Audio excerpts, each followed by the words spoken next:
ഇന്നത്തെ ഒരു വീഡിയോയിൽ ഞാൻ പറയാൻ ഉദ്ദേശിക്കുന്ന കാര്യം വേറൊന്നുമല്ല, ഫ്യൂച്ചേഴ്സിനെ പറ്റിയാണ്. സോ നിങ്ങൾ ചിന്തിക്കുന്നുണ്ടാവും, ഫ്യൂച്ചേഴ്സിനെ പറ്റി ഞാൻ നേരത്തെ കുറേ വീഡിയോസ് ഞാൻ ചെയ്തിട്ടുണ്ടല്ലോ, പിന്നെ എന്തിനാണ് ഈ ഒരു വീഡിയോ എന്നുള്ളത്. സോ തുടക്കം തന്നെ ക്ലിയർ ചെയ്യാം, ഇതൊരു A to Z എന്നുള്ളതായിരിക്കും. എന്നാലും ഇതിനകത്ത് ഉറപ്പാണ് ഞാൻ പല കാര്യങ്ങളും വിട്ടുപോകും. സ്ക്രിപ്റ്റ് ചെയ്തിട്ട് പറയുന്നതൊന്നുമല്ല. കുറേ പേരെന്നോട് ചോദിച്ചിട്ടുള്ള ഡൗട്ട്സും പല വീഡിയോസും ഞാൻ ഫ്യൂച്ചേഴ്സ് എന്ന് പറഞ്ഞൊരു ഫോൾഡർ പ്ലേലിസ്റ്റ് തന്നെ ക്രിയേറ്റ് ചെയ്ത് അതിൻ്റെ ഉള്ളിൽ ഇട്ടിട്ടുണ്ടെങ്കിലും എഗെയിനുള്ള കാര്യങ്ങൾ തന്നെയാണ് ചോദിക്കുന്നത്. കാര്യം ഒരു വീഡിയോ കണ്ടിട്ട് അടുത്ത വീഡിയോയിലേക്ക് ആൾക്കാർക്ക് പോകാനുള്ള മടിയായിരിക്കാം മേ ബി. അപ്പോൾ അതുകൊണ്ട് വിചാരിച്ച് ഒരു ഫുൾ ലെങ്ത് വീഡിയോ ക്രിയേറ്റ് ചെയ്യാം. സോ ഇതൊരു ഫുൾ ലെങ്ത് വീഡിയോ ആയിരിക്കും. നിങ്ങൾക്ക് ഫ്യൂച്ചേഴ്സിനെ പറ്റി A to Z കാര്യങ്ങൾ ഇതിൻ്റെ ഉള്ളിൽ കിട്ടും. ഇനി നിങ്ങൾക്ക് ഇതിന് കവിഞ്ഞ് എന്തെങ്കിലും ഡൗട്ട് ഉണ്ടെങ്കിൽ നിങ്ങൾക്ക് എന്നോട് ഡയറക്റ്റ്ലി DM ചെയ്യാം. ഇൻസ്റ്റാഗ്രാം ത്രൂവും DM ചെയ്യാം. നിങ്ങൾ എന്നോട് പലരും ചോദിക്കാറുള്ളതാണ് എന്നെ എങ്ങനെ കോൺടാക്ട് ചെയ്യാന്നുള്ളത്. ഡിസ്ക്രിപ്ഷനിൽ ഇൻസ്റ്റാഗ്രാമും അതേപോലെ തന്നെ എൻ്റെ ടെലിഗ്രാം ലിങ്കും കൊടുത്തിട്ടുണ്ട്, നിങ്ങൾക്ക് DM ചെയ്യാം. സോ ഇന്നത്തെ വീഡിയോയിൽ ഞാൻ പറയാനായിട്ട് ഉദ്ദേശിക്കുന്നത് വൈ ഫ്യൂച്ചേഴ്സ്, എന്തുകൊണ്ട് ഫ്യൂച്ചേഴ്സിലേക്ക് ഒരാൾ വരണം, ഫോറക്സ് ട്രേഡ് ചെയ്യുന്ന ഒരാൾ ഫ്യൂച്ചേഴ്സ് ട്രൈ ചെയ്യേണ്ട ആവശ്യകത എന്താണ്, അല്ലെങ്കിൽ ഫോറക്സ് ട്രേഡർ എന്തിനാണ് ഫ്യൂച്ചേഴ്സ് വരേണ്ട ആവശ്യമുണ്ടോ, ആക്ച്വലി ട്രൈ ചെയ്യണോ, വെറുതെ വേസ്റ്റ് ഓഫ് ടൈം ആണോ എന്നുള്ള കാര്യങ്ങൾ. പിന്നെ ഒരു അക്കൗണ്ട് എങ്ങനെ കറക്റ്റായിട്ട് സെലക്ട് ചെയ്യാം, ഏത് ഫണ്ടഡ് അക്കൗണ്ട് എടുക്കണം, ഓരോ ഫണ്ടഡ് അക്കൗണ്ടിൻ്റെ റിലയബിലിറ്റി, അവരുടെ റൂൾസ്, പേ ഔട്ട് ക്രൈറ്റീരിയാസ്, എങ്ങനെ ആക്ച്വലി ഒരു പേ ഔട്ടിലേക്കൊക്കെ ക്ലിയറായിട്ട് എത്തിപ്പെടാം, ഈ കാര്യങ്ങളൊക്കെ ഒരു രീതി നോക്കിക്കഴിഞ്ഞാൽ എല്ലാ കാര്യങ്ങളും ഞാൻ നേരത്തെ പറഞ്ഞിട്ടുള്ളതാണ്. പക്ഷേ എല്ലാം പല പല വീഡിയോസിലായിട്ടാണ്. അതുകൊണ്ടാണ് ഇതൊരൊറ്റ കാര്യമായിട്ട് പറയാമെന്നുള്ള രീതിയിൽ ഞാൻ ഈ വീഡിയോ റെക്കോർഡ് ചെയ്യുന്നത്. ഒന്നാമത്തെ കാര്യം, ഇതൊരു കംപ്ലീറ്റ്ലി ഒരു ട്രേഡറിൻ്റെ ചോയ്സാണ്. നിങ്ങളിപ്പം ഫ്യൂച്ചേഴ്സിലേക്ക് ട്രേഡ് ചെയ്യാൻ വരുമ്പോൾ നിങ്ങൾ മാജിക് ഒന്നും കാണത്തില്ല. ഇപ്പം എന്നെ ഏറ്റവും കൂടുതൽ ട്രേഡിങ്ങിൽ ഞാനൊരു സ്കാൽപ്പറാണ്. അത് ഞാനൊരു ലോങ് ടൈം ട്രേഡ് ചെയ്യുന്ന ഒരാളല്ല. ലൈക്ക് ഇപ്പം ലോങ് ടൈം ട്രേഡ് മീൻസ് ഒരു ട്രേഡ് അധികം ഹോൾഡ് ചെയ്യുന്ന ഒരാളല്ല.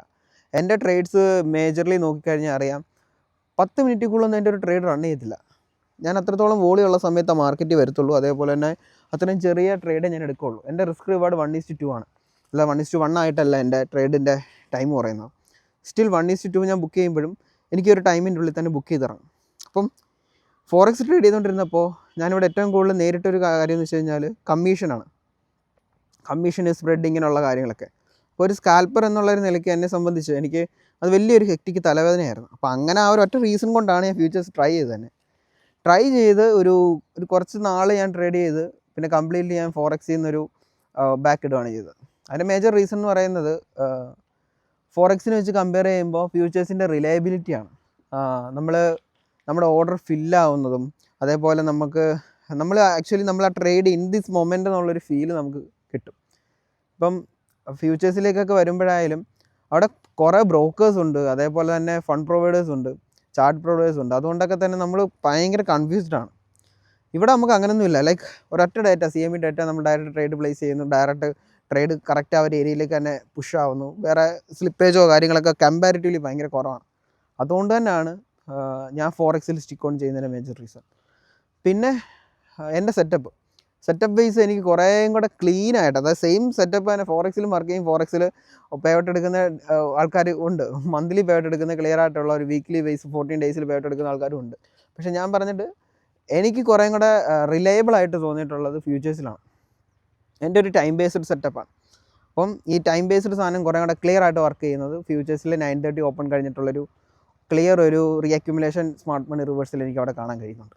അതുകൊണ്ടാണ് ഫ്യൂച്ചേഴ്സ്, വൈ ഫ്യൂച്ചേഴ്സ് എന്നോട് ചോദിക്കുകയാണെങ്കിൽ മെയിൻ. പിന്നെ വേറൊരു കാര്യം പറഞ്ഞാൽ ഫണ്ടഡ് അക്കൗണ്ടിൻ്റെ റിലയബിലിറ്റി. ഇപ്പോൾ ഫ്യൂച്ചേഴ്സിൻ്റെ ഫണ്ടഡ് ഫിംസിൻ്റെ ഒക്കെ പേ ഔട്ടിൻ്റെ സമയത്ത് ഞാൻ കാണിച്ചിട്ടുണ്ട്. മൈ ഫണ്ട് ഫ്യൂച്ചേഴ്സൊക്കെ 0 സെക്കൻഡ് പേ ഔട്ടാണ്. അവിടെ വേറെ ചോദ്യം പറച്ചിലൊന്നും ഇല്ല. ലൈക്ക് നമ്മൾ റിക്വസ്റ്റ് എടുക്കാത്ത 0 സെക്കൻഡിൽ തന്നെ നമ്മുടെ റൈസിലേക്ക് അക്കൗണ്ടിലേക്ക് ക്യാഷ് ക്രെഡിറ്റ് ആയി. അങ്ങനെയൊക്കെ ഈ ഒരു സംഭവം എനിക്ക് വേറെ ഫോറക്സിലൊന്നും ഞാൻ എക്സ്പീരിയൻസ് പോലും ചെയ്തിട്ടില്ല. ചിലപ്പോൾ എനിക്ക് അറിയാഞ്ഞിട്ടായിരിക്കും. അതുകൊണ്ടാണ് ഞാൻ ഫ്യൂച്ചേഴ്സിൽ സ്റ്റിക്ക് ഓൺ ചെയ്യുന്നതിന് മേജർ റീസൺ. രണ്ടാമത് ഇനി അത് അവിടെ നിൽക്കട്ടെ. ഇനിയിപ്പോൾ അടുത്ത ആൾക്കാർ ചോദിച്ച കുറച്ച് കാര്യങ്ങൾ, അതായത് ഫ്യൂച്ചേഴ്സിലേക്ക് ഏറ്റവും കൂടുതൽ ആൾക്കാർ വരുമ്പോൾ ഒരു കൺസേൺ ആവുന്നൊരു മേജർ കാര്യം എന്ന് പറയുന്നത്, ഫോറക്സിൽ നമുക്ക് അൺലിമിറ്റഡ് ട്രേഡിംഗ് ഡേയ്സ് ആണ്. ഇവിടെ ആകെ നമുക്കൊരു 30 ട്രേഡിംഗ് ഡേയ്സേ കിട്ടത്തുള്ളൂ. 30 ദിവസമാണ് നമുക്ക് ട്രേഡ് ചെയ്യാൻ കഴിയുക. കാരണം റഫ്ലി പറയുകയാണെങ്കിൽ ഒരു 1 മന്താണ്. 1 മന്തിനുള്ളിൽ നമ്മൾ ചലഞ്ച് പാസ്സാവണം. ഇവിടെ ഒരൊറ്റ ഫേസ് മാത്രമേ ഉള്ളൂ, ഒരു സെക്കൻഡ് ഫേസും അങ്ങനെയൊന്നുമില്ല. പക്ഷേ ഇവിടെ ടൈം ലിമിറ്റ് ഉണ്ട്. നിങ്ങളൊരു കാര്യം മനസ്സിലാക്കുക, നിങ്ങൾ ഈ ഫോറക്സ് ചെയ്ത് വെച്ചിട്ട് ഇതിനെ കമ്പയർ ചെയ്യരുത്. റഫ്ലി നിങ്ങൾക്ക് ഞാൻ ഒരു ഐഡിയലി പറയുകയാണെങ്കിൽ നിങ്ങൾക്ക് 1:2 ആണ് നിങ്ങളുടെ റിസ്ക് റിവാർഡ്. നിങ്ങളുടെ വിൻ റേറ്റ് എന്ന് പറയുന്ന ഒരു 40% എബോ ഉണ്ടെങ്കിൽ, 50% ഒക്കെ ഉണ്ടെങ്കിൽ നിങ്ങൾക്കൊരു 10 to 15 ട്രേഡ്സ്, ഡേയ്സ് അല്ല ട്രേഡ്സിനുള്ളിൽ തന്നെ നിങ്ങൾക്ക് ഒന്നേ നിങ്ങളുടെ അക്കൗണ്ട് ബ്രീച്ച് ആവും, അല്ലെങ്കിൽ നിങ്ങൾ ചലഞ്ച് പാസ്സാവും. ഇതിലേതിലും ഒന്നിലേക്ക് എത്തിപ്പെടും. ഒന്നെങ്കിൽ നിങ്ങൾ ഇത് രണ്ടും നടക്കുന്നില്ലെങ്കിലോ ബ്രേക്ക് ഇവനിൽ നിൽക്കുന്നത് ഒരിക്കലും നല്ലതല്ല. അത് ഏറ്റവും ഡ്രാസ്റ്റിക്, ഏറ്റവും ഹൊറിബിൾ ഒരു സംഭവമാണ് ഈ ബ്രേക്ക് ഇവനിൽ നിൽക്കുക എന്ന് പറയുന്നത്. അപ്പിൽ പോവും, ഡൗണിൽ വരും, സ്ട്രേറ്റ് പാത്തിൽ പോവും, പിന്നെ അപ്പ് പോവും, ഡൗൺ പോവും. ഒരു ട്രേഡറിനെ സംബന്ധിച്ച് ഏറ്റവും ടെറിബിൾ സിറ്റുവേഷനാണ്. നമ്മൾ ആ ഒരു ട്രേഡർ ചിന്തിക്കുന്നത് ഓക്കെ ഞാൻ ചെയ്യുന്ന കറക്റ്റാണ്, ലോസ് ഇല്ലാത്തതും ഒരു കുഴപ്പമാണ് ഒരു സ്റ്റേജ് എത്തുമ്പോൾ. കാര്യം ആ ലോസ് വന്നെങ്കിൽ മാത്രമേ നമ്മളത് റിയലൈസ് ചെയ്ത് മാറത്തുള്ളൂ. അല്ലെങ്കിൽ ഈ ഒരു ലൂപ്പിൽ ഇങ്ങനെ പോയിക്കൊണ്ടിരിക്കും. അതുകൊണ്ട് തന്നെ ഞാൻ പറഞ്ഞു വന്നതെന്ന് വെച്ച് കഴിഞ്ഞാൽ നിങ്ങൾക്ക് അത്യാവശ്യം ഒരു വിൻ റേറ്റ് ഒരു 40% മതി. 40%, 30 to 40% വിൻ റേറ്റ് നിങ്ങൾക്ക് ഒരു 10 to 15 ട്രേഡ്സിൽ നിങ്ങൾ ഒന്ന് പ്ലേ അപ്പ് ചെയ്ത് നോക്കിക്കഴിഞ്ഞാൽ തന്നെ നിങ്ങൾക്ക് മനസ്സിലാവും. ഒന്ന് നിങ്ങൾ ബ്രീച്ച് ആവും, അല്ലെങ്കിൽ നിങ്ങൾ പാസ്സാവും. അത് ഈ 10 to 15 ട്രേഡ്സ് എന്ന് പറയുന്നത് ട്രേഡിംഗ് ഡേയ്സ് ആവണമെന്നില്ല. ഞാൻ എന്നെ സംബന്ധിച്ച് ഞാൻ പെർ ട്രേഡ് 1% റിസ്ക് ചെയ്യുന്ന ഒരാളാണ്. അപ്പോൾ ഈ 15 ട്രേഡ്സ് എന്നൊക്കെ പറയുമ്പോൾ ഇറ്റ് കുഡ് ബി മേബി ഞാൻ 2% പെർ ഡേ റിസ്ക് ചെയ്യുമ്പോൾ എനിക്ക് 1 വീക്കിനുള്ളിൽ ചലഞ്ച് പാസ്സാകാം. അതുകൊണ്ടാണ് ഞാൻ എപ്പോഴും പറയുന്നൊരു കാര്യം, ഫ്യൂച്ചേഴ്സിൻ്റെ ഫണ്ടഡ് അക്കൗണ്ട്സ് ഒരു 1 വീക്കോളം മതി. നമുക്ക് അതിൽ കൂടിപ്പോയ 10 ദിവസത്തിൻ്റെ ഉള്ളിൽ തന്നെ എന്താണെങ്കിലും നമുക്കൊരു തീരുമാനമാവും. അതിൽ കൂടുതലൊക്കെ മുമ്പോട്ട് പോകുന്നുണ്ടെങ്കിൽ അത് ഒന്നെങ്കിൽ നിങ്ങൾ റിസ്ക് ചെയ്യുന്നുണ്ടാവില്ല, അല്ലെങ്കിൽ നിങ്ങൾ ചെയ്യുന്ന കറക്റ്റ് ആവില്ല എന്നുള്ളൊരു സംഭവമാണ്. ഏറ്റവും ഇമ്പോർട്ടൻ്റ് ആയിട്ട് ശ്രദ്ധിക്കേണ്ട ഒരു കാര്യം അതാണ്. എന്നെ ഇന്ന് വരെ അത് കൺസേൺ ആക്കിയിട്ടില്ല. അതായത് അയ്യോ ഈ ചലഞ്ച് ഞാൻ ബൈ ചെയ്ത് 30 days ആയി ചലഞ്ച് പാസ്സാക്കാൻ പറ്റാതെ റീസെറ്റ് ചെയ്യേണ്ട അവസ്ഥ എനിക്ക് വന്നിട്ടില്ല. എനിക്ക് റീസെറ്റ് ചെയ്യാൻ വന്ന അവസ്ഥ എന്ന് പറയുന്നത് അക്കൗണ്ട് ബ്രീച്ച് ആയി കഴിഞ്ഞ് റീസെറ്റ് ചെയ്യാണ് ചെയ്തിട്ടുള്ളത്. അപ്പോൾ അതുകൊണ്ട് തന്നെ എനിക്ക് തോന്നുന്നു അതാണ് കുറച്ചുകൂടെ ഐഡിയൽ വേ. കാര്യം കുറച്ചുകൂടെ ക്ലിയർ ആയിട്ട് നമുക്ക് മാർക്കറ്റിൽ സസ്റ്റെയിൻ ചെയ്ത് പോകാൻ പറ്റും. മറ്റേതാണെങ്കിൽ നമ്മുടെ സമയം വെറുതെ പോവാണ്. ഈ 1 month പ്രിലോങ് ഒന്നും ട്രേഡ് ചെയ്യേണ്ട ആവശ്യമുണ്ടെന്ന് എനിക്ക് തോന്നുന്നില്ല. ചലഞ്ച് പാസ്സാകും. ഇപ്പോൾ ചില ഫണ്ടഡ് അക്കൗണ്ട്സിലൊക്കെ ആണെങ്കിൽ തുടക്ക സമയത്ത് സ്റ്റാർട്ടറിനെത്താൻ തോന്നും. സ്റ്റാർട്ടറിൽ MFFൻ്റെ സ്റ്റാർട്ടറിൽ there was no consistency rule. അവിടെ ഡയറക്റ്റ് ആ ഒരൊറ്റ ദിവസം കൊണ്ട് ചലഞ്ച് പാസ്സാക്കിയ ഡേയ്സ് ഉണ്ട്. അപ്പോൾ അത്രയും ഇപ്പം ചലഞ്ച് ചെയ്യുന്നത് സത്യം പറഞ്ഞാൽ ഒരു ചലഞ്ച് ഫേസ് ഞാൻ ചെയ്യാമെന്ന് പറയുന്നത് തന്നെ എൻ്റെ വേസ്റ്റ് ഓഫ് ടൈം ആണെന്ന് ഞാൻ പറയത്തുള്ളൂ. കാര്യം I'm not getting any reward out of it. അതേസമയം ഞാനെങ്കിൽ സിമുലേറ്റഡ് ക്യാപിറ്റലോ അല്ലെങ്കിൽ എക്സ്പ്രസ് അക്കൗണ്ടൊക്കെ ട്രേഡ് ചെയ്യുന്ന സമയത്ത് ഇഫ് ഐ എം ട്രേഡിങ് എനിക്ക് അതിൻ്റെ വിഡ്രോൾ റിക്വസ്റ്റ് ചെയ്യാം അറ്റ് ടൈം ആകുമ്പോൾ. അപ്പോൾ അതുകൊണ്ട് തന്നെ ചലഞ്ച് ചെയ്യുക എന്ന് പറയുന്നത് എൻ്റെ വേസ്റ്റ് ഓഫ് ടൈം ആയിട്ട് ഞാൻ കൺസിഡർ ചെയ്യുന്നത്. അതുകൊണ്ട് അതിലധികം ടൈം ഞാൻ കൊടുക്കാറില്ലെന്നല്ല, കൊടുക്കേണ്ട ആവശ്യമില്ല. എൻ്റെ സെറ്റപ്പ് അനുസരിച്ചിട്ട് ഇങ്ങനെയാണ് വർക്ക് ചെയ്യുന്നത്. അപ്പം ഇതൊരു കൺസേൺ ആണ്. അപ്പോൾ നിങ്ങൾ ഫ്യൂച്ചേഴ്സ് ട്രൈ ചെയ്തിട്ടില്ലാത്തവരാണെങ്കിൽ ഈ ഒരു സംഭവം വെച്ചിട്ട്, അതായത് ഇത്ര ട്രേഡിംഗ് ഡേയ്സ് ഉള്ളല്ലോ പിന്നെ റീസെറ്റ് ചെയ്യണമല്ലോ എന്നൊക്കെ വിചാരിച്ചിട്ട് നിങ്ങൾ ഒരിക്കലും ഫണ്ടഡ് അക്കൗണ്ട് എടുക്കാതിരിക്കരുത്. അത് വലിയൊരു മണ്ടത്തരാണ്. Give A try. രണ്ടാമത്തെ കാര്യം, വൺസ് നമ്മൾ ചലഞ്ച് പാസ്സായി കഴിഞ്ഞ് കഴിഞ്ഞാൽ എങ്ങനെയാണ് ഇവിടുത്തെ പ്രൊസീജിയർ, അല്ലെങ്കിൽ അത് ഡിപ്പെൻസ് അപ്പം ഫണ്ടഡ് അക്കൗണ്ട് അത് മാറിക്കൊണ്ടിരിക്കും. ഇതിങ്ങനെയാണ് എല്ലാ ഫണ്ടഡ് അക്കൗണ്ട്സിലും ഇങ്ങനെ തന്നെയാണ് എന്നൊരു സംഭവം പറയാനില്ല. ഇപ്പോൾ മൈ ഫണ്ടഡ് ഫ്യൂച്ചേഴ്സിനെ പറ്റി പറയുകയാണെങ്കിൽ നിങ്ങൾ ഫസ്റ്റ് KYC എല്ലാം നിങ്ങൾ ചലഞ്ച് പാസ്സാകുമ്പോഴത്തേനും KYC കംപ്ലീറ്റ് ചെയ്യുക. KYC കംപ്ലീറ്റ് ചെയ്ത് കഴിയുമ്പോഴത്തേനും നമുക്ക് അടുത്ത അക്കൗണ്ട് കിട്ടി. അക്കൗണ്ട് ഓൾറെഡി കിട്ടി. നമുക്ക് എല്ലാ കാര്യങ്ങളും അടുത്ത അക്കൗണ്ട് കിട്ടുമ്പോഴത്തേനും നമുക്ക് KYC എല്ലാം കംപ്ലീറ്റ് ആക്കി നമ്മൾ ചലഞ്ച് അടുത്ത അക്കൗണ്ട് ട്രേഡ് ചെയ്യുന്നു, വിഡ്രോൾ എടുക്കും. അവിടെ വേറെ പ്രത്യേകിച്ച് തലവേദന ഒന്നുമില്ല. പിന്നെ ഏറ്റവും കൂടുതൽ ആൾക്കാർ ഒരു KYC റിജക്ഷനൊക്കെ ഫേസ് ചെയ്യുന്നുണ്ട്. ആ സമയത്ത് നിങ്ങൾ മനസ്സിലാക്കേണ്ട ഒരു കാര്യം, മാക്സിമം നിങ്ങൾ കൊടുക്കുമ്പോൾ നിങ്ങളുടെ പാസ്പോർട്ട് കൊടുക്കുക ഡോക്യുമെൻ്റായിട്ട്. പെട്ടെന്ന് തന്നെ ആവാൻ ചാൻസ് ഉണ്ട്. പാസ്പോർട്ട് അല്ല നിങ്ങൾ ആധാർ കാർഡോ ഡ്രൈവിംഗ് ലൈസൻസോ കൊടുക്കുമ്പോൾ റിജക്റ്റ് ആവാനുള്ള ചാൻസ് ഞാൻ പല ഇതിലും കണ്ടിട്ടുണ്ട്. സോ ഇത് ഒരു ടിപ്പായിട്ട് കൂട്ടിയാൽ മതി, റെക്കമെൻഡേഷൻ ഒരു ടിപ്പായിട്ട് കൂട്ടിയാൽ മതി. പാസ്പോർട്ട് കൊടുക്കുമ്പോൾ കുറേ കൂടെ പെട്ടെന്ന് വെരിഫൈ ആവും. പിന്നെ അടുത്തൊരു കാര്യം എന്ന് വെച്ച് കഴിഞ്ഞാൽ ട്രേഡിംഗ് ടൈമിലേക്ക് വരുമ്പോൾ ഞാൻ പേഴ്സണലി പ്രിഫർ ചെയ്യുന്നത് ന്യൂയോർക്ക് ടൈമിംഗ് മാത്രമാണ്. ഞാൻ ലണ്ടനിലും ട്രേഡ് ചെയ്തിട്ടുണ്ട്, ഏഷ്യയിലും ട്രേഡ് ചെയ്തിട്ടുള്ള ഒരാളാണ്. 3 സെഷനും ഒരുമിച്ച് ട്രേഡ് ചെയ്ത് നോക്കിയിട്ടുള്ള ഒരാൾ. കാര്യം ഞാൻ പറഞ്ഞല്ലോ, ഞാൻ ഫ്യൂച്ചേഴ്സിലേക്ക് വന്നപ്പോൾ first I was giving A try, അതായത് എങ്ങനെയാണ് സംഭവം. അതുകൊണ്ട് തന്നെ എല്ലാ കാര്യങ്ങളും ഞാൻ നല്ല രീതിയിൽ തന്നെ ടെസ്റ്റ് ചെയ്ത് നോക്കി. അപ്പം ഈ 3 സെഷൻസോടെ ട്രേഡ് ചെയ്തതൊക്കെ എനിക്ക് കുറച്ചുകൂടെ ലിക്വിഡിറ്റി ആയിട്ട്, ഞാൻ നേരത്തെ പറഞ്ഞുള്ള പോലെ തന്നെ എൻ്റെ ഒരു ക്യാരക്ടർ അനുസരിച്ച് എനിക്കിങ്ങനെ ട്രേഡ് ഹോൾഡ് ചെയ്ത് പോകുന്നത് എനിക്ക് ഒട്ടും ഇഷ്ടമുള്ളാത്ത ഒരാളാണ് ഞാൻ. കാര്യം ഞാൻ ട്രേഡ് ചെയ്യുകയാണെങ്കിൽ അറ്റ് ദ മൊമെൻറ്റ് ട്രേഡിങ് മാത്രമായിരിക്കണം ചെയ്യേണ്ടത്. ചിലർ പറയുന്നൊരു കാര്യമാണ് ഇപ്പോൾ ട്രാവൽ ചെയ്തുകൊണ്ട് ട്രേഡ് ചെയ്യാം. അതൊന്നും ഒരു ഫ്രീഡം ആയിട്ട് എനിക്ക് തോന്നുന്നില്ല. കാര്യം ഇപ്പം ഞാനിവിടെ സംസാരിക്കുമ്പോൾ എൻ്റെ ട്രേഡൊന്നും റണ്ണിങ് ഇല്ല, മനസ്സിലായില്ല. അല്ലെങ്കിൽ ഞാൻ വണ്ടി ഓടിക്കുമ്പോൾ എൻ്റെ ട്രേഡൊന്നും റണ്ണില്ലല്ല. ഇത് ഒരു രീതി ചിന്തിക്കുമ്പോൾ നമുക്കൊരു പാസീവ് ഇൻകം അങ്ങനെയല്ല ഞാൻ ഇതിനെ കാണുന്നത്. ആക്റ്റീവിംഗോ ആണ് എൻ്റെ കാര്യം. ഞാൻ ട്രേഡ് ചെയ്യുന്ന സമയത്ത് മാത്രമേ എൻ്റെ മുമ്പിൽ BNB ഫ്ലക്ച്വേറ്റ് ആയാൽ മതി എന്നുള്ളൊരു നിർബന്ധം എനിക്കുണ്ട്. അത് എൻ്റെ ഒരു ആസ് എ ട്രേഡർ എൻ്റെ ഒരു ഡിസിപ്ലിൻ പാർട്ടിൽ ഞാൻ കീപ്പ് ചെയ്യുന്നൊരു സാധനം. അല്ലാതെ ട്രേഡ് ഇട്ട് സെറ്റ് ആൻഡ് ഫോർഗട്ട് എന്ന് പറയുന്ന സാധനം എനിക്ക് പേഴ്സണലി വർക്കായിട്ടില്ല. എനിക്കത് വേണ്ടതാണ്. കാര്യം ഞാൻ 5 to 10 മിനിറ്റിനുള്ളിൽ എൻ്റെ ട്രേഡ്സ് ബുക്ക് ചെയ്ത് തന്നെ ഇറങ്ങുന്നുണ്ട്. ആൻഡ് എൻ്റെ സെറ്റപ്പ് അങ്ങനത്തെയാണ്. അതുകൊണ്ട് തന്നെ I am happy on it actually. And അല്ലാത്ത സമയത്ത് ഞാൻ എന്താണോ ഫോക്കസ് ചെയ്യുന്നത് ആ സമയത്ത് എനിക്കത് മാത്രം ഫോക്കസ് ചെയ്യാൻ കഴിയുന്നുണ്ട്. സോ അതുകൊണ്ട് തന്നെ ഞാൻ ഹാപ്പിയാണ്. അതുകൊണ്ട് ലോങ് ടൈമിലേക്ക് നോക്കുമ്പോൾ ഞാൻ ചെറിയ എന്താണ് ട്രേഡ്സ്, അത് ചെറിയ ട്രേഡ്സ് എന്ന് പറയുമ്പോൾ ഇൻ ടേംസ് ഓഫ് അതിൻ്റെ ആവശ്യമുള്ളൂ. 1:2 തന്നെ എനിക്ക് ബുക്ക് ചെയ്യേണ്ടി വരും. ചില സിനാരിയോസിലേക്ക് വരുമ്പോൾ ഈ കൺസിസ്റ്റൻസി റൂൾ അനുസരിച്ച് 1:1 എക്സിറ്റ് ആവേണ്ട സിനാരിയോ ഉണ്ടാവാറുണ്ട്. അപ്പം അതൊരു വലിയൊരു കാര്യമാണ്. ഞാൻ പറഞ്ഞു വന്നുകൊണ്ടിരിക്കുന്നത് ടൈമിനെ പറ്റിയാണ്. അപ്പം ടൈമിൽ നമ്മൾ മെയിനായിട്ട് ശ്രദ്ധിക്കേണ്ട കാര്യം ഈ New York stock market open time എന്ന് പറയുന്നതാണ് അത്യാവശ്യം നല്ല രീതിയിൽ നമുക്ക് മൂവ് ഉള്ള സമയം. അപ്പോൾ നിങ്ങൾക്ക് ആ ഒരു ടൈമിലേക്ക് മാർക്കറ്റിലേക്ക് വരികയാണെങ്കിൽ ഞാൻ ഈ പറഞ്ഞ അഡ്വാൻറ്റേജ് നിങ്ങൾക്ക് എടുക്കാം. ഇങ്ങനത്തെ ഒരാളാണ് നിങ്ങളെങ്കിലും നിങ്ങളുടെ ടൈം പെട്ടെന്ന് നിങ്ങൾക്ക് ടൈം ഒരു കൺസേൺ ആണെങ്കിൽ ഈ 10 to 15 ഞാൻ എൻ്റെ മാക്സിമം ട്രേഡ് ടൈമൊക്കെ നോക്കുവാണെങ്കിൽ ഒരു ട്രേഡൊക്കെ മാക്സിമം റൺ ചെയ്തിട്ടുള്ളത് മാക്സിമം 10 മിനിറ്റൊക്കെ ആയിരിക്കും. 10 ആവറേജ് 7 മിനിറ്റ്സ് ഒക്കെ ആയിരിക്കും എൻ്റെ ട്രേഡ് റൺ ചെയ്തിട്ടുള്ളത്. Maximum 10 minute. അപ്പം അതുകൊണ്ട് തന്നെ ഞാൻ ന്യൂയോർക്കാണ് ട്രേഡ് ചെയ്യുന്നത്. ലണ്ടനിൽ ട്രേഡ് ചെയ്യുമ്പോഴും അതേപോലെ തന്നെ ഏഷ്യയിൽ ട്രേഡ് ചെയ്യുമ്പോഴും സെയിം സെറ്റപ്പും കാര്യങ്ങളൊക്കെ ക്ലിയർ ആയിട്ട് A+ സാധനങ്ങളൊക്കെ കാണാറുണ്ട്. ബട്ട് സ്റ്റിൽ ഈ ട്രേഡ് റൺ ചെയ്യുന്ന സമയം അനുസരിച്ചിട്ട് എനിക്ക് അത്ര സാറ്റിസ്ഫൈഡ് അല്ല. TP അടിക്കുമ്പോഴും അത്രയും നല്ല ലോ റെസിസ്റ്റൻസിലാണ് TP ഒക്കെ ഹിറ്റ് ചെയ്യുന്നത്, അല്ലെ ലോസ് ആണ് ഈ SL ഹിറ്റ് ചെയ്യുന്നത്. അതുകൊണ്ട് എനിക്ക് ആ ഒരു ഏരിയ അത്ര സാറ്റിസ്ഫൈഡ് അല്ല. അതുകൊണ്ട് മാത്രമാണ് ഞാൻ ലണ്ടനോ ഏഷ്യയോ ട്രേഡ് ചെയ്യാത്തത്. അല്ലാതെ നത്തിങ് റോങ് ഇൻ ഇറ്റ്. ഇനി അടുത്തൊരു കാര്യം എന്ന് വെച്ച് കഴിഞ്ഞാൽ പേ ഔട്ട് എടുക്കേണ്ട രീതി. ഇത് പലരും എന്നോട് ചോദിക്കാറുണ്ട്. ലീഗൽ വശങ്ങളെ പറ്റിയും അല്ലെങ്കിൽ അതിനെപ്പറ്റിയൊന്നുമല്ല ഞാൻ പറയാനായിട്ട് നോക്കുന്നത്. കാര്യം അതിനെപ്പറ്റി ഞാനിപ്പോൾ ഒരു കൺസേൺ പറയുന്നതിൽ കാര്യമില്ല. കാര്യം നിങ്ങളുടെ ക്യാഷ്, നിങ്ങളുടെ ഏജ്, നിങ്ങളുടെ ഫൈനാൻഷ്യൽ സിറ്റുവേഷൻ, നിങ്ങളുടെ ഇൻകം, നിങ്ങളെല്ലാം ഡിപ്പെൻഡ് ചെയ്തിട്ടിരിക്കും. ഒരു ഐഡിയൽ രീതിയാണ് ഞാൻ പറയുന്നത്. ഞാൻ പറഞ്ഞില്ലേ, ഞാനൊരു ഫൈനാൻഷ്യൽ അഡ്വൈസറോ അങ്ങനെയൊന്നുമല്ല. ഞാൻ ചെയ്യുന്നൊരു രീതിയാണ് ഞാൻ പറയുന്നത്. ഞാൻ റൈസാണ് പേ ഔട്ടിന് യൂസ് ചെയ്യുന്നത്. റൈസിലേക്ക് വിഡ്രോൾ എടുത്തിട്ട് ഞാൻ അവിടെ നിന്ന് ബാങ്ക് അക്കൗണ്ടിലേക്കാണ് വിഡ്രോൾ എടുക്കുക. ഇതിലിപ്പം പല രീതിയിൽ ആൾക്കാർ ചോദിക്കും, റൈസിൽ നമ്മൾ ബാങ്ക് അക്കൗണ്ടിലേക്ക് എടുക്കുമ്പോൾ നമുക്ക് ഇത്ര എമൗണ്ട് ഹ്യൂജായിട്ട് വരുമ്പോൾ ബാങ്ക് ഫ്രീസ് ആവത്തില്ലേ, അല്ലെങ്കിൽ ഇങ്ങനത്തെ ഇഷ്യൂ വരത്തില്ലേ? അതൊന്ന് കോമൺ സെൻസിൽ നിങ്ങൾ ചിന്തിച്ച് നോക്കിയാൽ തന്നെ നിങ്ങൾക്ക് അതിനുള്ള ആൻസർ കിട്ടും. യെസ്, അങ്ങനെ ഒരു റിസ്ക് അവിടെ ഉണ്ട്. അതെങ്ങനെ അതിനെ മാനേജ് ചെയ്യണമെന്നുള്ളത് നിങ്ങളൊരു ഫൈനാൻഷ്യൽ അഡ്വൈസറിനോട് പറയണം. കാര്യം ഞാനത് പറഞ്ഞു തരാൻ ഞാനൊരാളല്ല. ഞാനൊരു എഫക്റ്റീവ് വേ കണ്ടെത്തിയിട്ടുണ്ട്. അത് ഞാൻ എനിക്ക് വേണ്ട ആൾക്കാർക്ക് അത്രത്തോളം ഷുവറായിട്ട് എനിക്ക് പറഞ്ഞാൽ കുഴപ്പമില്ല എന്നുള്ള ആൾക്കാർക്ക് ഞാനത് പറഞ്ഞു കൊടുക്കാറുണ്ട്.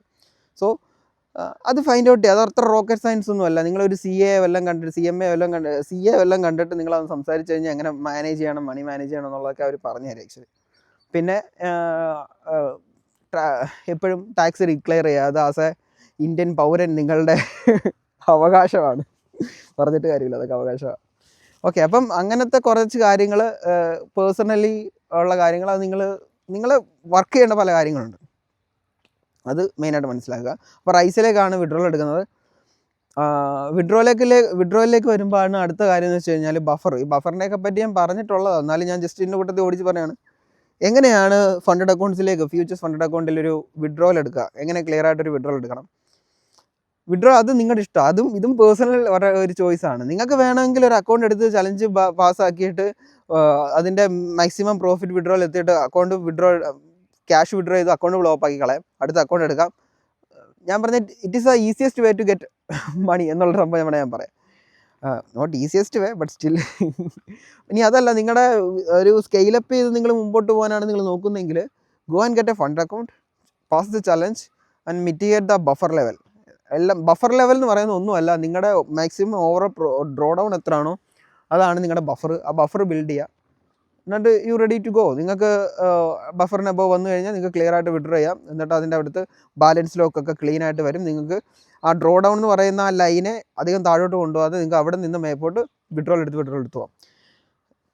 ഈ പറഞ്ഞ എത്ര പേർക്ക് മനസ്സിലായിട്ടുണ്ടെന്ന് എനിക്കറിയത്തില്ല. എന്നാൽ ഒന്നുകൂടെ ഞാൻ പറയാം. അതായത് ഇപ്പം നമ്മളൊരു ഫോർ ആൻ എക്സാമ്പിൾ ഒരു കോർ അക്കൗണ്ട് എടുക്കാം. കോർ അക്കൗണ്ട് ഇപ്പം MFFൻ്റെ കോർ അക്കൗണ്ട് 50K ഒരു അക്കൗണ്ട്.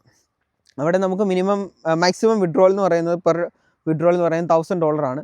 മിനിമം വിഡ്രോൾ എന്ന് പറയുന്നത് $250 ആണ്. അപ്പോൾ ഞാനൊരു $1,000 വിഡ്രോ കൊടുക്കാമെന്ന് വിചാരിക്കുക. $1,000 വിഡ്രോ ചെയ്യുമ്പോൾ എനിക്ക് അതിനകത്ത് 80% സ്പ്ലിറ്റ് കിട്ടുക. ഓക്കെ, വാട്ടർ ഇറ്റ് ഈസ്, അതൊന്നും ഇവിടുത്തെ മാറ്റർ അല്ല. ഞാൻ പറയുന്നത് വെച്ച് കഴിഞ്ഞാൽ നിങ്ങൾ $1,000 വിഡ്രോ ചെയ്യുമ്പോൾ ഒബ്വിയസ്ലി നിങ്ങളുടെ പ്രോഫിറ്റ് നിങ്ങളുടെ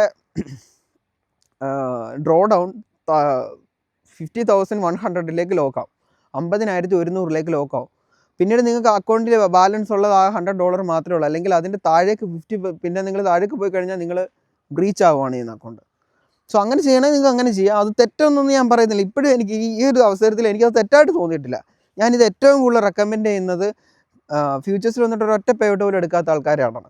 കാര്യം they need to experience the reward that they made. കാര്യം ഒരു ലെവൽ എക്സ്റ്റെൻഡ് എത്തിക്കഴിയുമ്പോൾ നമ്മളെ മോട്ടിവേറ്റ് ചെയ്യുന്നത് റിവാർഡാണ്. ആ റിവാർഡ് എന്ന് പറയുന്നത് നമ്മളിപ്പോൾ ഒരു കാര്യം ചെയ്യുന്നു, അതിലൊരു ബെനിഫിറ്റോ ഒരു സംഭവമൊന്നും നമുക്ക് കിട്ടുന്നില്ല എങ്കിൽ പതിയെ നമ്മൾ ആ ചെയ്യുന്ന കാര്യത്തിനോട് മടുപ്പ് വന്ന് തുടങ്ങും. അതിപ്പം ബെനിഫിറ്റ് എന്ന് പറയുന്നത് നമുക്ക് പൈസ ആയിട്ട് കിട്ടണമെന്നില്ല. ഇഫ് യു ആർ ഗെറ്റിംഗ്, ഇപ്പം ട്രാവൽ ചെയ്യുന്ന ആൾക്കാർ, അവർക്ക് ട്രാവൽ ചെയ്യുന്ന വഴി പ്രത്യേകിച്ച് ക്യാഷൊന്നും കിട്ടുന്നില്ല, പക്ഷേ അവർക്കൊരു ഡോപ്പമൈൻ കിക്ക് കിട്ടുന്നുണ്ട്, ദേ ഹാപ്പി. അതാ പറഞ്ഞത്, ബെനിഫിറ്റ് എന്ന് പറയുന്ന സാധനം നമ്മളത് യൂട്ടിലൈസ് ചെയ്യുമ്പോൾ മാത്രമേ നമുക്ക് ആ ഒരു കാര്യം കണ്ടിന്യൂ ചെയ്യാൻ പറ്റുള്ളൂ. അപ്പോൾ അതുകൊണ്ട് തന്നെ നിങ്ങൾ if you are trying futures, നിങ്ങൾ ഫസ്റ്റ് ട്രേഡ് എടുത്തു, ഫസ്റ്റ് ഫ്യൂച്ചേഴ്സ് അക്കൗണ്ട് എടുത്ത് നിങ്ങൾ വിഡ്രോയിലേക്കൊക്കെ വരുവാണെങ്കിൽ go and get your payout. Don't try to scale your account. First അക്കൗണ്ടിൻ്റെ കാര്യം ഞാൻ പറയുന്നത്. പിന്നീട് നിങ്ങൾ ചിന്തിച്ചോ, കാര്യം നിങ്ങൾ ചലഞ്ച് പാസ്സാക്കി വിഡ്രോ എടുത്ത ആൾക്കാരാണെങ്കിൽ ആ സെയിം സാധനം നിങ്ങൾക്ക് ചെയ്യാൻ കഴിയും. ഓക്കെ, ഞാൻ ഈ പറയുന്നത് ഇത് കംപ്ലീറ്റ്ലി ഒരു ക്ലിയർ ഒരു സെറ്റപ്പ് ഉള്ള ഒരാൾക്ക് മാത്രമേ നിങ്ങൾക്ക് മനസ്സിലാവത്തുള്ളൂ. അതായത് നമ്മളൊരു ചലഞ്ച് പാസ്സാക്കി വിഡ്രോ എടുക്കുമ്പോൾ നിങ്ങൾക്ക് കിട്ടുന്ന ഒരു കോൺഫിഡൻസ് ഉണ്ട്. എനിക്ക് കിട്ടിയൊരു കോൺഫിഡൻസ് ഉണ്ട്, എൻ്റെ മെൻറ്റർഷിപ്പിലുള്ള ആൾക്കാർക്ക് ആ ഒരു സെറ്റപ്പിനോട് കിട്ടിയൊരു കോൺഫിഡൻസ് ഉണ്ട്. അത് വേറൊരു രീതിയിലും കിട്ടത്തില്ല. അതുകൊണ്ടാണ് അങ്ങനെ ഒരു കോൺഫിഡൻസ് ഉണ്ടെങ്കിൽ obviously you can go for withdrawal and at the first phase.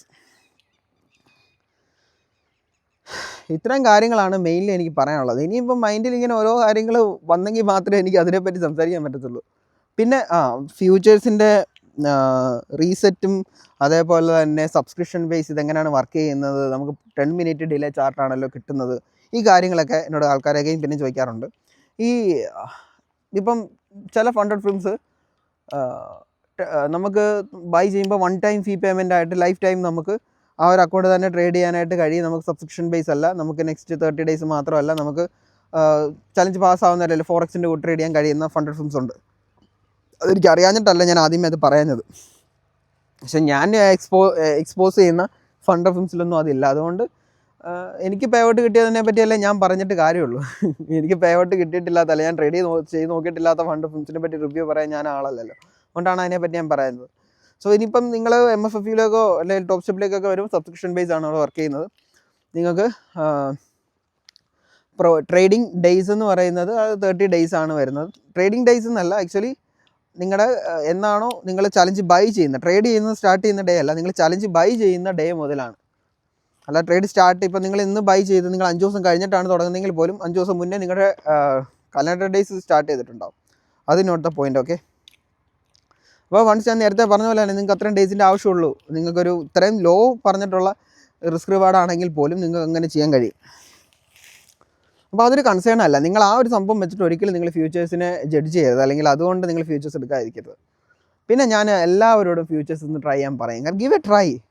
നിങ്ങൾ പല കാര്യങ്ങളും നിങ്ങൾ ചെയ്ത് നോക്കുന്നുണ്ടല്ലോ, നിങ്ങൾ അവിടെ ഇവിടെ കൊണ്ട് പൈസ ഇട്ട്, നിങ്ങൾ സിഗ്നൽ ഗ്രൂപ്പിലെല്ലാം നിങ്ങൾ സബ്സ്ക്രിപ്ഷൻ എടുത്ത് പൈസ കളയുന്നു, അവിടെ ഇവിടെ എല്ലാം എന്തെല്ലാം കാര്യങ്ങൾ പൈസ ചെയ്ത് കളയുന്നു. Give a try. നിങ്ങളൊരു ജസ്റ്റ് ഒരു ഫ്യൂച്ചേഴ്സിന് ഫണ്ട് അക്കൗണ്ട് എടുക്കുക. You will get the data. CMEയുടെ ഡേറ്റ നിങ്ങൾക്ക് 10 മിനിറ്റ് ഡിലേ അല്ലാത്ത ഡേറ്റ കിട്ടും. ഞാൻ പറഞ്ഞിട്ട് CMEയുടെ ഡേറ്റ കിട്ടാൻ ഏറ്റവും ഫാസ്റ്റസ്റ്റ് വേ എന്ന് പറഞ്ഞാൽ ഇപ്പം എപ്പെക്സിൻ്റെ ഒക്കെ ഫ്ലാഷ് സെയിൽ വരും 90% ഓഫറിലൊക്കെ. അവിടെ നിങ്ങൾ 25K അക്കൗണ്ട് ചുമ്മാ ട്രൈ ചെയ്യാനായിട്ട്, ബാക്ക് ടെസ്റ്റ് ഫോർവേഡ് ടെസ്റ്റ് ചെയ്യാനായിട്ട് ട്രൈ ചെയ്യാനായിട്ട് നിങ്ങൾ ജസ്റ്റ് 25K അക്കൗണ്ട് നിങ്ങൾക്ക് $19, $18, $16 കിട്ടും. ബൈ ചെയ്യുക, 1 മന്ത് ഫ്രീ ഡേറ്റ നിങ്ങൾക്ക് കിട്ടി. ജസ്റ്റ് നിങ്ങൾ ഫോർവേഡ് ടെസ്റ്റ് അടിച്ച് 5 സെക്കൻഡ് ഡിലേ ചാർട്ടാണ്. ദാറ്റ്സ് നോട്ട്, അത് കുഴപ്പമുള്ള കാര്യമല്ല. നിങ്ങൾ ടോപ്പ് സ്റ്റെപ്പിലേക്ക് വരുമ്പോഴാണ് അവിടെ പക്ക ക്ലിയർ ചാർട്ട് കാണാൻ കഴിയുക. 5 സെക്കൻഡ്സിലേക്ക് പോകുമ്പോൾ നിങ്ങൾക്ക് ക്ലിയർ ആയിട്ട് ആ ക്യാൻഡിൽ പ്രിൻറ്റ് ചെയ്യുന്ന ക്യാൻഡിൽസിൻ്റെ മൂവ് അറിയാൻ പറ്റും. ഇവിടെ നമുക്കിങ്ങനെ വെട്ടി പോകുന്നതാണ് 1 മിനിറ്റിൽ. പക്ഷേ നോട്ട് എ ബിഗ് ഡീൽ കേട്ടോ. അത് രണ്ടുകൂടെ ചാർട്ടൂടെ നോക്കിയവർക്ക് മാത്രമേ അത് മനസ്സിലാകത്തുള്ളൂ. അല്ലാതെ ഈ 5 സെക്കൻഡ് ഡിലേ ചാർട്ട് മാത്രം കണ്ടിട്ടുള്ളവർക്ക് അത് മനസ്സിലാകത്തില്ല. അപ്പം ഇതാണ് ഒരു ideal way to get enter into futures. ഇനിയും ആൾക്കാർക്ക് ഡൗട്ട് ഉണ്ടാവും റിലേറ്റഡ് ടു ഏത് ഫണ്ടഡ് ഫിലിം ചൂസ് ചെയ്യണം, അതേപോലെ തന്നെ ഫണ്ടഡ് ഫിലിംസിൻ്റെയൊക്കെ ട്രailing ഡ്രോ ഡൗണും അതേപോലെ തന്നെ ട്രailing ഡ്രോ ഡൗൺ എന്താണ്, അതേപോലെ തന്നെ ഇങ്ങനെയുള്ള പല കാര്യങ്ങൾ, ഏത് ഫണ്ടഡ് അക്കൗണ്ട് ചൂസ് ചെയ്യണം എന്നുള്ളത് ഒരു ട്രേഡറിൻ്റെ അനാലിസിസ് എന്ന് പറഞ്ഞതാണ്. അപ്പം ഞാൻ റെക്കമെൻഡ് ചെയ്യല്ല, ഞാൻ ചെയ്തിട്ടുള്ളത് ഞാൻ പറയുകയാണ്. എനിക്ക് പേ ഔട്ട് കിട്ടിയിട്ടുള്ളതൊക്കെ വെച്ച് പറയുകയാണെങ്കിൽ മൈ ഫണ്ടഡ് ഫ്യൂച്ചേഴ്സാണ് ഞാൻ ഫസ്റ്റ് പറയുന്നത്. കാര്യം ഞാൻ അതിനകത്താണ് 3-4 പേ ഔട്ട് എടുത്തിട്ടുള്ളത്. പിന്നെ അടുത്തത് പറയുന്നത് വെച്ച് കഴിഞ്ഞാൽ ടോപ്പ് സ്റ്റെപ്പ്. എപ്പെക്സും കൊള്ളാം, കുഴപ്പമില്ലെന്നല്ല. ഞാൻ പേ ഔട്ടിലേക്ക് അവിടെ എത്തിയിട്ടില്ല. പിന്നെ ഒരു അക്കൗണ്ട് എടുത്തു, ചലഞ്ച് പാസ്സായി, വിഡ്രോയിലേക്ക് വരുന്ന സമയത്ത് അക്കൗണ്ട് ബ്രീച്ച് ആയിപ്പോയി. പിന്നെ ഞാൻ എപ്പെക്സ് ട്രൈ ചെയ്തില്ല. കാര്യം അതിൻ്റെ 30% കൺസിസ്റ്റൻസി റൂൾ എനിക്ക് ഒട്ടും ഡൈജസ്റ്റ് ചെയ്യാൻ പറ്റാത്തൊരു സാധനമാണ്. പിന്നെ ട്രെയിലിംഗ് ഡ്രോ ഡൗൺ ഒട്ടും എനിക്ക് ഡൈജസ്റ്റ് ചെയ്യാൻ പറ്റാത്ത കാര്യമാണ്. ഈ പറയുന്നതിൻ്റെ കൂട്ടത്തിൽ ഞാൻ ആഡ് ഓൺ ആയിട്ട് പറയട്ടെ. ഇപ്പം ഇന്ന് ഞാൻ റെക്കോർഡ് ചെയ്യുന്ന ഡേറ്റ് എന്ന് പറഞ്ഞാൽ 19 ജാനുവരി 19, 2026. ഇന്നലെ ഒരു ന്യൂസ് ഉണ്ടായിരുന്നു. Funding Ticks officially they are calling out. കാര്യം they are in loss actually. കാര്യം ഫ്യൂച്ചേഴ്സിലേക്ക് വരുമ്പോൾ ഞാൻ പറയാം, ഫ്യൂച്ചേഴ്സ് എന്നല്ല, every fund of firms are meant to be ഫ്യൂച്ചേഴ്സിൽ ട്രേഡ് ചെയ്യുന്ന ആൾക്കാരെ, അല്ലെങ്കിൽ അവരുടെയൊക്കെ അഡ്വർടൈസ്മെൻറ്റ് എന്ന് പറഞ്ഞാൽ we are traders for traders എന്നുള്ളതാണ്. അങ്ങനെയൊന്നും അല്ല. നിങ്ങൾ പൈസ ഉണ്ടാക്കാൻ തുടങ്ങി കഴിഞ്ഞ് കഴിഞ്ഞാൽ ഈ ഫണ്ട് ഓഫ് ഫിംസ് ഒന്നും ഇവിടെ നിൽക്കത്തില്ല. അവർക്ക് ലിറ്ററലി വേണ്ടത് നമ്മൾ ബ്ലോ അപ്പ് ആവുക എന്നുള്ളതാണ്. സോ ഫ്യൂച്ചേഴ്സിലേക്ക് വരുമ്പോൾ ഫണ്ടിൻ ടിക്സിലേക്ക് എന്ന് പറയുമ്പോൾ അത്രത്തോളം കോമ്പറ്റിറ്റീവ് മാർക്കറ്റിലേക്കാണ് അവർ വന്നത്. ഫ്യൂച്ചേഴ്സ് ട്രേഡേഴ്സിൻ്റെ ഇടയിലേക്കാണ് അവർ വന്നത്, ഫോറക്സിൻ്റെ അല്ല. കാര്യം ഒന്നും കണ്ടു കേട്ട് ഈ ഫോറക്സിലേക്ക് വരുന്ന പോലെ അല്ല ഫ്യൂച്ചേഴ്സിലേക്ക് ആൾക്കാർ സ്റ്റെപ്പിൻ ചെയ്യുന്നത്. കാര്യങ്ങളെല്ലാം പഠിച്ച് മനസ്സിലാക്കിയിട്ട് മാത്രമേ ഡയറക്റ്റ് ഫ്യൂച്ചേഴ്സിലേക്ക് വരത്തൂ. അല്ലാതെ പെട്ടെന്ന് ഒരാൾ അറിഞ്ഞ് ഫ്യൂച്ചേഴ്സിലേക്ക് വരത്തില്ല. അതുകൊണ്ട് തന്നെ ഫോറക്സിൽ ഒരു fund of FIMS just start ചെയ്ത് ഗ്രോപ്പ് ചെയ്ത് പോകുന്ന പോലെ, ഫണ്ടിങ് ടിപ്സ് ഗ്രോപ്പ് ചെയ്ത് പോയതുപോലെ ഫണ്ടിങ് ടിക്സിന് ക്ലച്ച് പിടിക്കാൻ പറ്റിയില്ല. കാര്യം people are requesting hell lot of money as payout, so they need to give the money to traders, they need to pay the trader.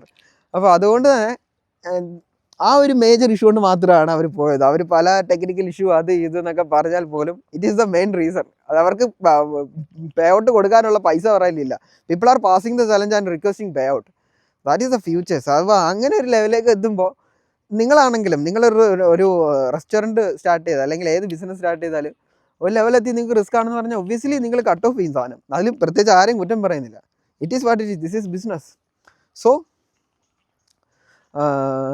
These all, അത്രേ ഉള്ളൂ. Major ഇത്രയും കാര്യങ്ങളാണ് എനിക്ക് പറയാനായിട്ടുള്ളത്. ട്രൈ ഫ്യൂച്ചേഴ്സ് ട്രൈ ചെയ്യുമ്പോൾ തന്നെ നിങ്ങൾ ട്രേഡിങ്ങിൻ്റെ വേറൊരു തലത്തിലേക്ക് എത്തിപ്പെടും.